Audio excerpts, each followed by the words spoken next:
En el año 2019 se escuchó una noticia que impactó al mundo cristiano. Joshua Harris, pastor de la iglesia Covenant Church, él declaraba que ya no se consideraba más cristiano, que rechazaba la fe. Esto sucedió después de su divorcio con Shannon, de quien había escrito también por ahí un par de libros. Para mí fue muy impactante porque yo había leído sus libros y habían sido de mucha bendición, incluso sus predicaciones. Hace poco también mi predicador favorito, Steve Lawson, ¿verdad?, fue descubierto en una relación inmoral, ilícita, ¿verdad? Y tuvo que dejar el ministerio y tuve que dejar de seguirlo también en redes sociales.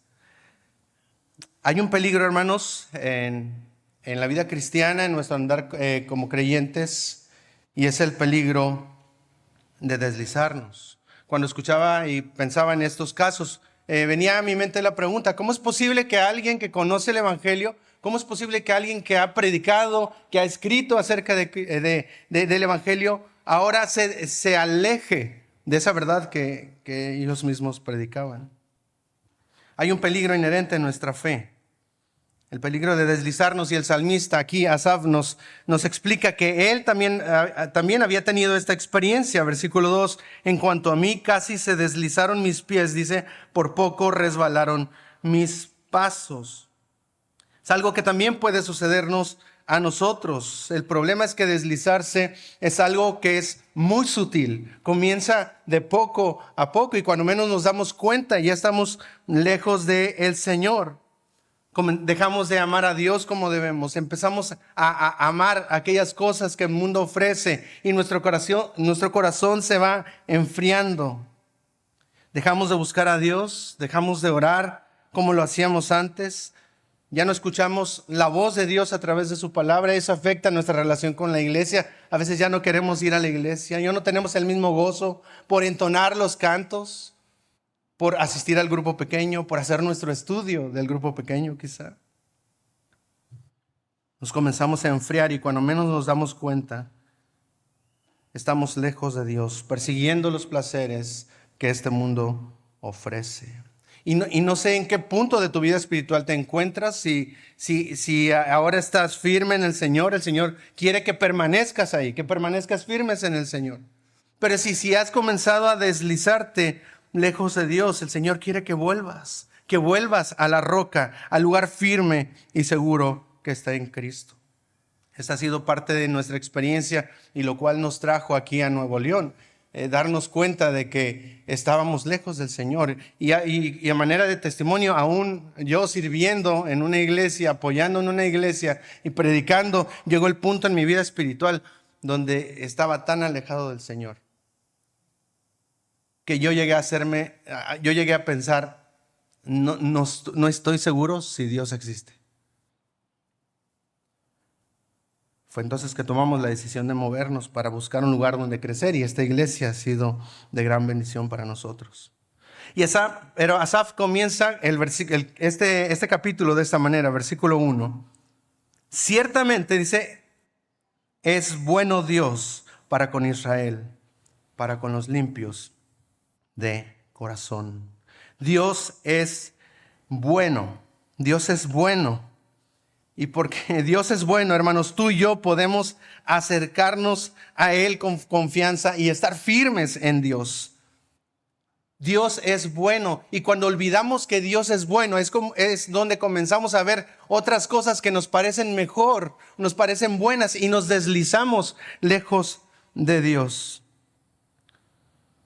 El salmista Asaf en este salmo ahora nos va a explicar este proceso de deslizarse, cuál fue las etapas de alejarse de Dios. Y no solamente eso, nos va a explicar cómo se volvió al Señor, ese proceso de caída y restauración. Y vamos a ver aquí en primer lugar, ¿verdad?, cómo comienza la desviación. Versículo 2 y versículo 3. En cuanto a mí casi se deslizaron mis pies, por poco resbalaron mis pasos. Versículo 3. Porque tuve envidia de los arrogantes, dice, viendo la prosperidad de los impíos. El primer paso comienza con nuestra vista, la tentación de ver y envidiar lo que el mundo sin Dios ofrece. El salmista se estaba deslizando porque vio lo que el mundo ofrecía. Y no solamente fue como una mirada, y es verdad, nosotros vemos todo lo que el mundo tiene para ofrecer, sino habla de una contemplación con un deseo egoísta de tener aquello que el mundo ofrece. Es observar con deseo y codicia. Y esa fue la misma actitud que Eva tuvo hacia el árbol del fruto prohibido, cuando después de la tentación de Satanás. Ella había visto el árbol muchas veces, pero ahora dice ahí en Génesis capítulo 3 que vio la mujer que el árbol era bueno. Ella sabía ya que era bueno, pero ahora lo está viendo de otra manera, lo está viendo con codicia. Era un árbol codiciable, dice, para alcanzar la sabiduría. La mirada de Eva ahora iba acompañada de un anhelo pecaminoso de obtener aquello que no podía tener y que no debía tener. ¿Qué era lo que el salmista vio? ¿Qué era lo que le estaba arrastrando lejos de Dios, de la presencia de Dios, de su comunión con Dios? Vemos que primero él está viendo ahí, versículo 3, dice, porque tuve envidia de los arrogantes viendo la prosperidad de los impíos. Él está viendo que les va bien. Versículo 7 dice, los ojos se les saltan de gordura, logran con creces los antojos de su corazón. Versículo 12 dice, he aquí estos impíos, sin ser turbados del mundo, alcanzan riquezas. Él está viendo que a las personas que están sin Dios les va muy bien. Prosperan, tienen. ¿Cómo es posible que ellos que no buscan a Dios, que a ellos les vaya tan bien? Y a nosotros que queremos agradar a Dios, que hacemos las cosas bien, que decimos la verdad, pues no nos va tan bien. El salmista anhelaba la vida de excesos que ellos parecían tener. Dice, los ojos se les saltan de gordura. Y es que en la antigüedad quizás se ha explicado, pues solamente los ricos o las personas con dinero o los reyes tenían para darse ese lujo de banquetes, de comidas. Entonces, si usted era gordito, ¿verdad? En la antigüedad era sinónimo de que tenía dinero, que era rico. Hoy no, ¿verdad? Hoy no tanto. Pero él está viendo esa prosperidad. Tienen mucho. Pero también él ve la seguridad que esas personas tienen. Versículo 4. Porque no tienen congojas por su muerte, dice, su vigor, pues su vigor está entero. No pasan trabajos como los otros mortales, ni son azotados como los demás hombres. No se preocupan si van a morir o no. Están tranquilos, están seguros, viven sin problemas, o pareciera que vivieran sin problemas. Pareciera que las personas sin Dios están disfrutando de la buena vida, mientras nosotros que intentamos agradar a Dios, pues la pasamos sufriendo. También el salmista está viendo y ve la libertad que estas personas tienen. Versículo 6 dice, por tanto, la soberbia los corona, se cubren de vestido de violencia. No solo disfrutan la vida y de los placeres, sino parece que pueden hacer lo que quieren. Viven sin restricciones, viven sin limitaciones como ellos quieren. Y a veces nos sentimos atados, ¿verdad? Porque de pronto podemos llegar a pensar que la iglesia o el cristianismo es una serie de reglas de cosas que tenemos y que no tenemos que hacer. Y pareciera que allá afuera está la verdadera libertad. Y el salmista lo está viendo. Hermanos, eso es lo mismo que nosotros vemos en nuestro alrededor. Es lo mismo que el mundo está, y no solamente en las personas, ¿verdad? Viajamos a Querétaro, visitábamos a mi cuñado y él nos platicaba cómo ya iba a comprar su segunda, tercera casa, ya no sé ni cuál va, y decíamos, wow, ¿verdad? Y yo todavía no alcanzo ni para una acá en Juárez, ¿verdad? Y comenzamos a ver eso y decimos, wow, o sea, ojalá yo quisiera, y empezamos a verlo, hermanos, pero también lo vemos sobre todo en redes sociales, en internet. Personas que viven y mostrando, ¿verdad?, un estilo de vida que a veces ni siquiera es real, solamente apariencia.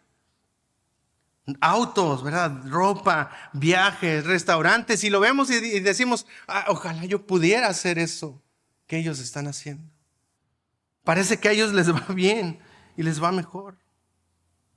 El problema es que comenzamos a ver, a desear lo que el mundo ofrece y comenzamos a dudar de Dios. De hecho, la traducción en la NBI del versículo 10 y 11. Dice así: por eso la gente acude a ellos y beben sus palabras como agua. Hasta dicen: ¿cómo puede Dios saberlo? ¿Acaso el Altísimo tiene entendimiento? Comenzamos a dudar de quién es Dios, de su bondad.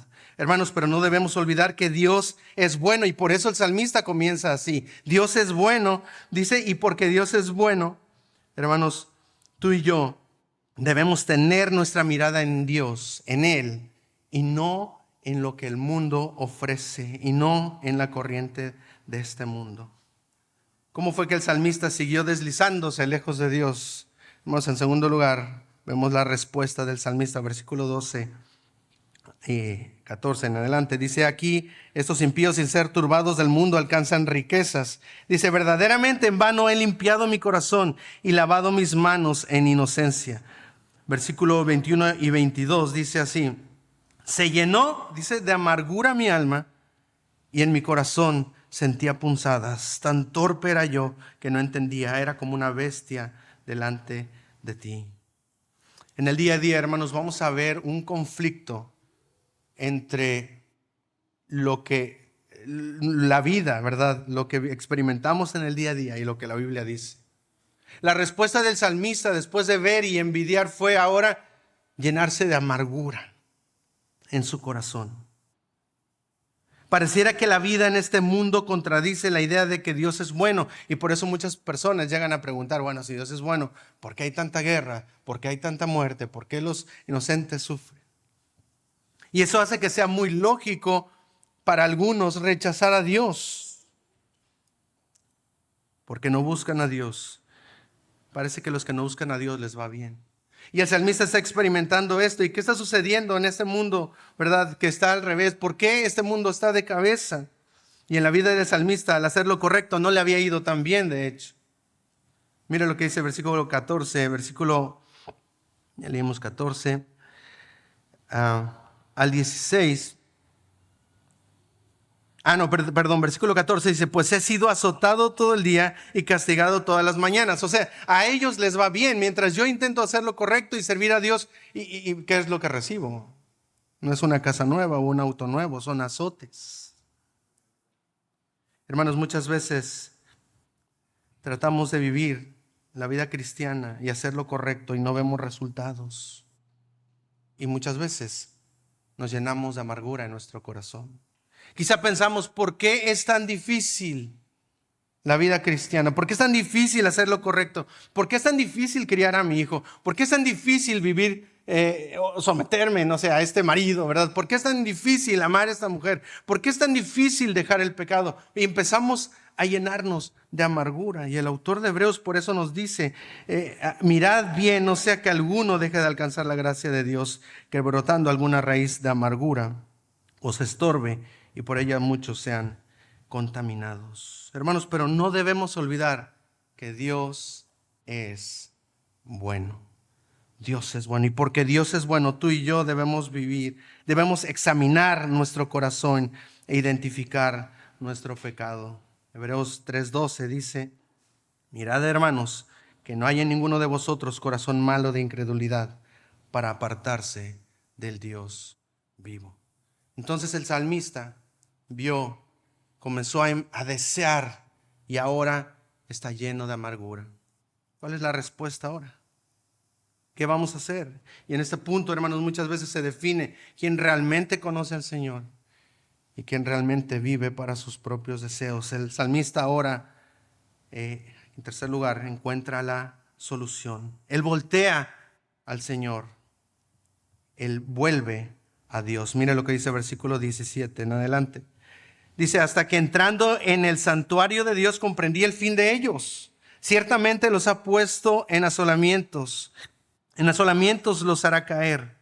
Versículo 22 y al 24 dice así: tan torpe era yo que no entendía, era como una bestia delante de ti.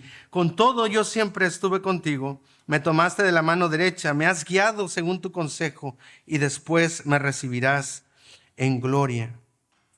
Asaf el salmista quizá era el encargado de la adoración. Él sabía que en el altar de Dios era donde se manifestaba la presencia de Dios. Él sabía a dónde debía ir si necesitaba buscar y volver a Dios. Hermanos, y cuando comencemos nosotros a percibir el frío de nuestros corazones, debemos ir a Cristo. Nosotros sabemos a dónde debemos ir a su palabra, debemos conocerlo, debemos volver a recordar quién es Dios. Dios es bueno y lo que Él ofrece es mejor que lo que el mundo nos puede dar. Recuerdo cuando empecé a aprender a patinar sobre hielo, nunca pasé de la segunda clase. Me caí 2 veces, así que fui de los que siempre se la pasaban caminando, ¿verdad? Dando solo pasitos alrededor, tomado del barandal, ¿verdad? De alrededor de la pista. Y cada vez que me soltaba me resbalaba y me caía. Dejé el patinaje sobre hielo desde ahí. Pero yo sabía que había un lugar seguro donde yo podía agarrarme, ¿verdad? Esa barra alrededor de la pista. Si yo sentía que me resbalaba, volvía ahí y me aferraba a eso. Yo sabía que estando agarrado de ahí no me iba a caer. Y es lo que el salmista hace, y es la invitación que nos hace a nosotros. Entra y regresa a la presencia de Dios. Él ahí encontró la insensatez, ¿verdad?, de vivir lejos de Dios. Versículo 23 dice, con todo dice, me tomaste de la mano derecha. Él sabía que Dios había estado con él. Dice, versículo 27, dice, porque aquí los que se alejan de ti perecerán, tú destruirás a todo aquel que de ti se aparta. Él había entendido cuál era el destino de aquellos que se alejan, que se deslizan lejos de Dios. Él sabía que es verdad, el camino ancho es muy bonito y parece muy fácil, pero el destino es la destrucción. Él entendió que era insensato alejarse de Dios, pero él también comprendió, hermanos, cuando él volvió a la presencia de Dios, que Dios es mejor. Él es mejor que todo lo que el mundo podía ofrecerle. Mire versículo 25 en adelante. ¿A quién tengo yo en los cielos sino a ti? Y fuera de ti, dice, nada deseo en esta tierra. Nada de lo que el mundo me puede ofrecer se compara con el supremo valor de conocer quién es Dios. Mi carne y mi corazón desfallecen. Hermanos, a veces en la prueba, a veces en este mundo caído, preguntamos, ¿por qué es tan difícil? Quizá tu carne desfallece. Quizá tu corazón se siente afligido. Pero mira cómo sigue diciendo, mas la roca de mi corazón y mi porción es Dios para siempre. Él es mejor, porque aquí los que se alejan de ti perecerán. Tú destruirás a todo aquel que de ti se aparta. Pero en cuanto a mí, el acercarme a Dios es el bien. Dice, he puesto en Jehová el Señor mi esperanza para contar todas tus obras. Hermanos, es verdad, la prueba es dura, el corazón muchas veces desfallece. Pero no debemos olvidar, hermanos, que Dios es bueno. Dios es bueno. Y la bondad de Dios no se mide por mis circunstancias, hermanos. La bondad de Dios se mide por lo que Él ha hecho a través de Cristo en la cruz. Hermanos, la bondad más grande de Dios para pecadores ha sido la cruz. Todos nosotros nos hemos deslizado. Isaías 53 dice que cada quien se apartó por su camino como ovejas. ¿Y qué hizo Dios? Sigue diciendo, mas Jehová cargó en él el pecado de todos nosotros. Hermanos, Dios es bueno, y porque Dios es bueno, tú puedes venir a Él. Tú puedes encontrar tu seguridad en Él. Puedes volver a la roca de tu salvación y estar firme. Hermanos, que el Señor nos ayude y que podamos decir como el salmista, fuera de ti, nada deseo en esta tierra. Y en cuanto a mí, el acercarme a Dios es el bien, es mi seguridad, es mi gozo, es mi todo.